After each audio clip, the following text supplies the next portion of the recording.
Before we start, take a moment to like and subscribe. As the last breaths of the old emperor echoed through a secluded villa on the island of Capri, the Roman Empire held its collective breath. For over 2 decades, the paranoid tyranny of Tiberius had cast a long, suffocating shadow across the land.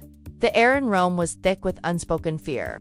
Every whisper carried the threat of a new purge, and every public space was filled with a desperate, unspoken plea for a leader who was not ruled by suspicion. A glimmer of hope arrived in the form of a young, beloved soldier. The story of Rome's golden boy would become a chilling testament to the terrifying potential of an unchecked ego. Things get really crazy when our once heroic character takes a nosedive into madness, using the high and mighty of society like they're just props, in his twisted show of humiliation. On the mainland, a hope was rising in the form of a young man named Gaius Julius Caesar Germanicus. The soldiers who had adored him as a boy knew him by his nickname, Caligula or Little Boots. His endearing moniker represented a deeply personal connection to the army and the common man. He was the last surviving son of the beloved Germanicus and Agrippina the Elder, and the people viewed him as the final link to their hero. The brutal fates of his 2 brothers and the exile of his mother had only added to the public's profound sympathy for the young man. This sympathy would later turn to adulation. He was the son of the revered Germanicus, a general so beloved his death had plunged the entire empire into mourning. The people saw in Caligula a promise of a just ruler, a return to the glory days of the Republic. When he finally seized the throne in 37 AD, the cheers were deafening. He was hailed as the golden boy who would mend Rome's wounds. His first acts were nothing short of miraculous and deliberate gestures to win over a weary populace. He freed political prisoners and abolished oppressive taxes that had crippled the poor. He sponsored spectacular public games that outshone anything Rome had ever seen. He delighted the crowds with gladiatorial spectacles and wild beast hunts in the Colosseum, filling the city with a sense of excitement and relief. But this golden age was built on a foundation of sand. 6 months into his reign, a mysterious illness struck. The boy who had charmed a nation lay on the verge of death. For days, Caligula lay on the brink of death. The prayers of the empire were answered, and he was granted a recovery that left his body intact. The man who emerged was a stranger. His eyes, once full of laughter and warmth, now held a chilling suspicion that saw enemies in every face. His smile became a brittle, unsettling mask, and his eyes held an unpredictable glint of madness. He began to believe that his survival was proof of his divine favor, a sign that he was destined for a power far beyond that of a mere mortal. The boy they loved was gone, replaced by a ghost of a man with an insatiable hunger for power. His true reign began not with an act of power, but with a descent into delirium. This madness found its strangest and most powerful expression in his relationship with his racehorse. This horse was Incitatus, a magnificent stallion Caligula had developed a strange and obsessive relationship with. He began to shower the animal with honors that were deliberately denied to the very people who governed the empire. Incitatus received a special marble stall, a manger inlaid with ivory, and a purple blanket the color of emperors. He was fed a diet of oats mixed with gold flakes, and attended to by a retinue of slaves. The horse became the ultimate symbol of Caligula's contempt, a lavishly pampered creature that served as a constant, silent insult to the Roman aristocracy. His cruelty was a performance, a theatrical spectacle of humiliation designed to remind everyone of their powerlessness.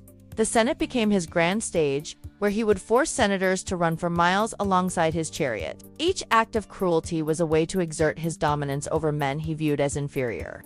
They were not even worthy of the respect he showed to his horse. The Senate's greatest humiliation, however, was not the physical abuse, but the constant threat that Caligula would declare Incitatus a consul. The consulship was the highest office in the Roman Republic.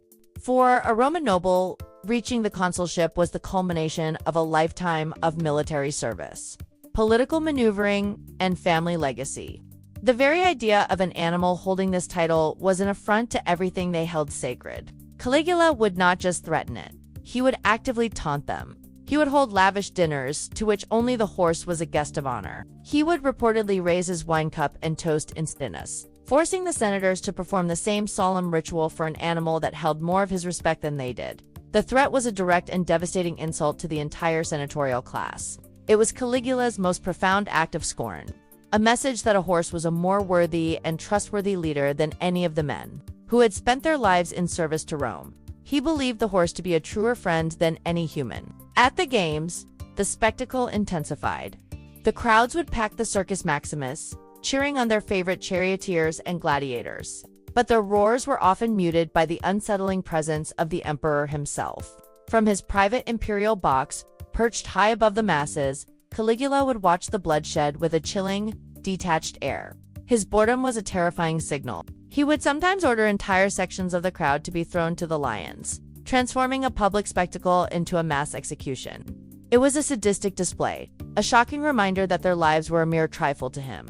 In a particularly gruesome show, he would force convicted criminals into the arena and then have a giant pendulum with sharp blades swing down and bisect them. It was a cruel and inventive form of death that delighted his twisted sensibilities. He was a puppeteer, and Rome was his twisted puppet show. The public arena, once a symbol of Roman might and entertainment, became a showcase for his sick humor and unfathomable sadism.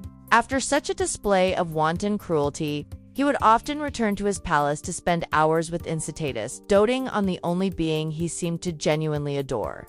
The contrast was a final, damning portrait of his madness. Yet, behind the emperor's theatrics, a deadly conspiracy was brewing in the palace's darkest corners. A small, desperate group of men, led by the Praetorian Guard tribune, Cassius Chaerea, had grown tired of living in constant fear.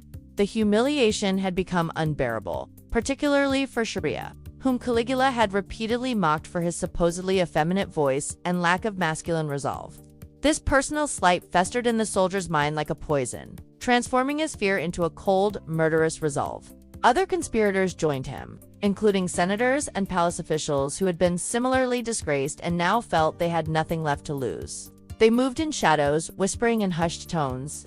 On a cold January day in 41 AD, after a theatrical performance, Caligula decided to take a shortcut through a secret, narrow corridor beneath the palace. It was a private passage, dimly lit by torches, and a rare moment of vulnerability he had created himself. Hidden in the shadows, Chaerea and a few other conspirators lay in wait. The air was thick with tension and the smell of fear.